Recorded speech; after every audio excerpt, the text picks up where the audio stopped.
ప్రధానమంత్రి గారి అడుగుజాడల్లో మన ముఖ్యమంత్రి గారు నడుస్తుంటే మన ముఖ్యమంత్రి గారి అడుగుజాడల్లో మనం అందరం కూడా నడిచి మన రాష్ట్ర అభివృద్ధి కోసం కూడా నిలవాలి. కాబట్టి ఈరోజు ఈ మహానాడిని వర్చువల్గా చేయాలని చెప్పి నిర్ణయించుకోవడం జరిగింది. రాష్ట్ర నాయకత్వం మొత్తం ఈ నిర్ణయం తీసుకోవడం జరిగింది.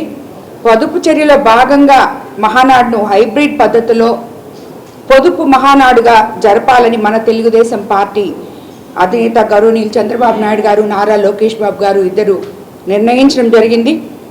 ఈ నెల్లూరులో 3 రోజులు నిర్వహించి తలపెట్టిన మహానాడు స్థానంలో మంగళగిరి పార్టీ కేంద్ర కార్యాలయంలో ఈ నెల 27, 28 తేదీల్లో మహానాడు హైబ్రిడ్ పద్ధతిలో నిర్వహించుకోబోతున్నాం. రాష్ట్ర టీడీపీ కార్యాలయం ఆదేశాల మేరకు ఎన్టీఆర్ భవన్లో స్టేజ్ ఏర్పాటు చేసి రాష్ట్ర వ్యాప్తంగా 1845 క్లస్టర్లలో స్క్రీన్లు ఏర్పాటు చేసుకొని ఈ మహానాడిని పొదుపు మహానాడుగా నిర్వహించుకోబోతున్నాం. మనమందరము ఎన్టీఆర్ భవన్ నుండి పాలిట్ బ్యూరో సభ్యులు, నియోజకవర్గం నుంచి ఆన్లైన్ విధానంలో మంత్రులు, ఎంపీలు, ఎమ్మెల్యేలు, ఎమ్మెల్సీలు, కార్యకర్తలు కార్యక్రమంలో పాల్గొనే విధంగా మహానాడు కార్యక్రమంలో పాల్గొనే విధంగా ఏర్పాట్లు చేసుకుంటున్నాం.